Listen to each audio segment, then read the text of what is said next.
people from Israel and others calling, begging me to get, we had also people there from the United States, just so you know. They're holding some so-called hostages from the U.S.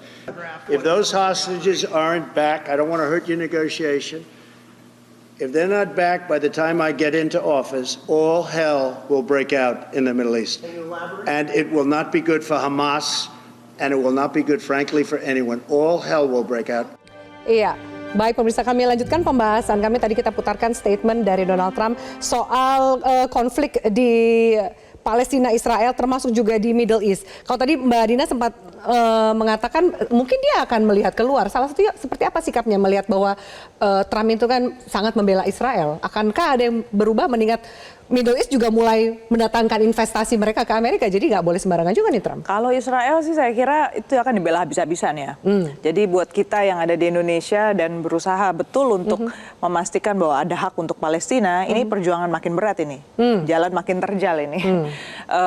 Tapi kalau kita bicara soal Israel Palestina secara khusus, ini apapun yang baru dia sampaikan tadi, itu sebenarnya betul-betul hanya untuk menakut-nakuti kita. Itu gertak aja? Gertak banget, supaya kita tuh benar-benar, udahlah serahkan saja, selesaikan masalahnya sesuai America Way, gitu.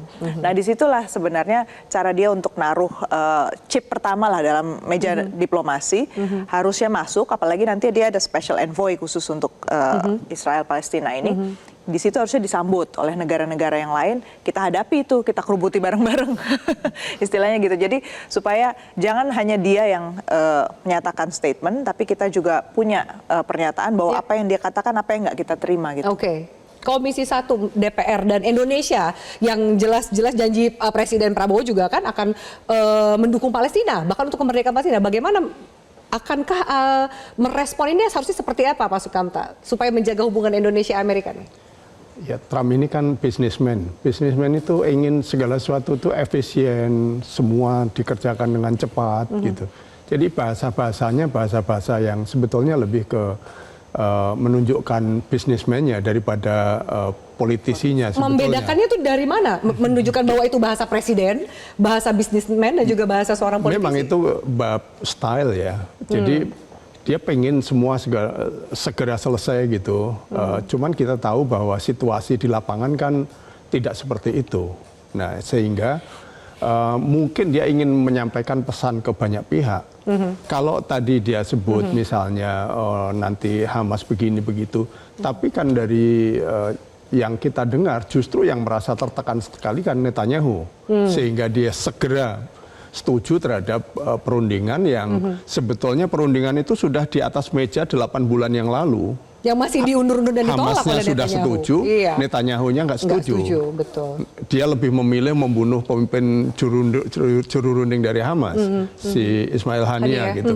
Nah, sehingga sebetulnya yang dituju oleh Trump ini sebetulnya Hamas atau Israel. Nah, ternyata yang merasa lebih tertekan adalah Israelnya, bukan Hamasnya gitu loh. Nah, sehingga kita tidak serta-merta bisa melihat apa yang disampaikan itu dengan apa adanya. Kita harus melihat konteks juga. Oke. Satu lagi tadi, mungkin ada satu tambahan terakhir dalam fit and propernya Marco Rubio yang jadi Menteri Luar Negerinya nanti, itu sempat disampaikan bahwa Amerika Serikat merasa kesal sekali dengan tindakan ICC, International Criminal Court, yang menjadikan Netanyahu sebagai penjahat perang. Sekaligus Hamas kan sebagai penjahat perang. Menurut dia ini tidak apple to apple dan sangat menghina gitu ya. Apalagi Israel itu bukan partis ya, bukan anggota dari ICC. Dan di situ saya ngerasa bahwa poinnya adalah kembali lagi ke Amerika. Amerika ingin menetapkan bahwa ini aturan main harus Amerika yang bikin. Kalau sekutu Amerika yang paling dekat itu sampai dikejar sedemikian, itu efek yang paling buruk adalah kalau Amerika sampai nggak bisa melakukan apapun untuk membela itu. Jadi kembali ke poin itulah gitu.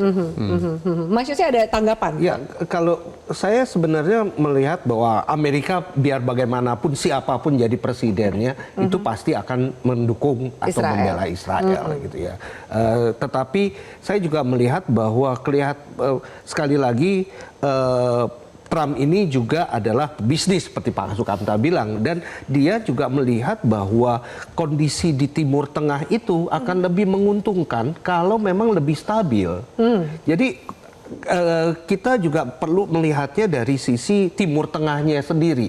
Selama ini memang kan permasalahan Israel Palestina ini sudah bisa dikonten sedemikian rupa hanya melibatkan dua aktor ini. Bahkan aktor-aktor yang tadinya ingin nyebur ke dalamnya pun juga sekarang sudah mundur, menarik teratur diri, nih, Lebanon ataupun juga Iran, lalu juga termasuk dari Yaman dan lain-lainnya.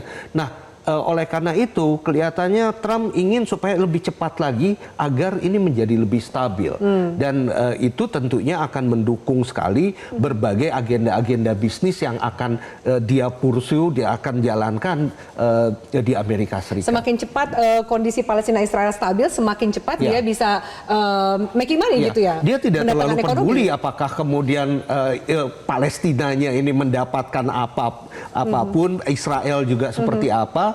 Yang lebih penting adalah kestabilan tadi. Memang yang bahaya akhirnya ekonom kita nih kalau sampai bisa terpengaruh ya, bahwa untuk membuat suasana stabil mau nggak mau siapa yang melawan itu harus ditekan supaya nggak jadi masalah. Dan tadi bisnis keluarga Trump itu banyak di Timur Tengah.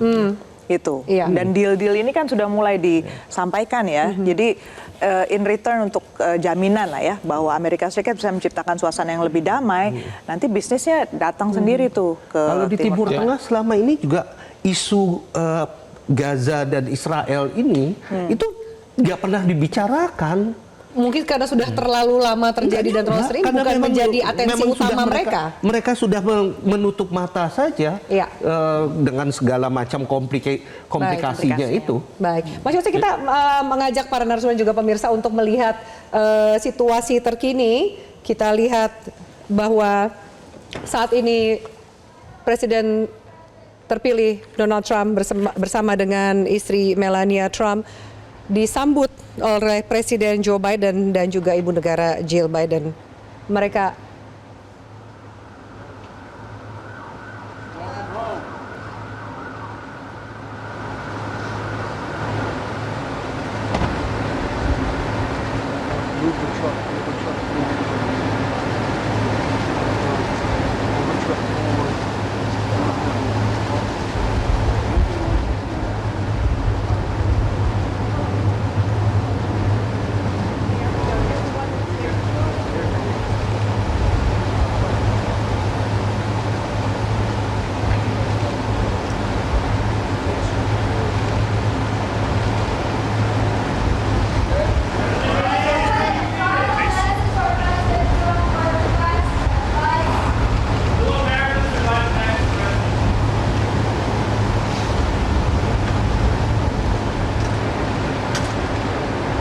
memasuki ruangan di Washington DC, di Capitol, untuk melakukan prosesi minum teh.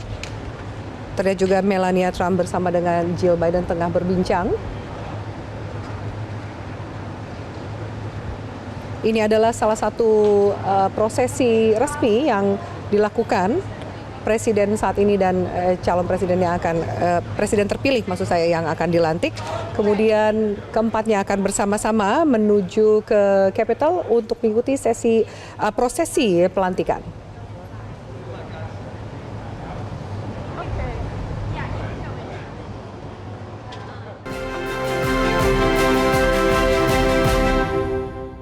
Jelajahi cara baru mendapatkan informasi. Download Metro TV Extend sekarang.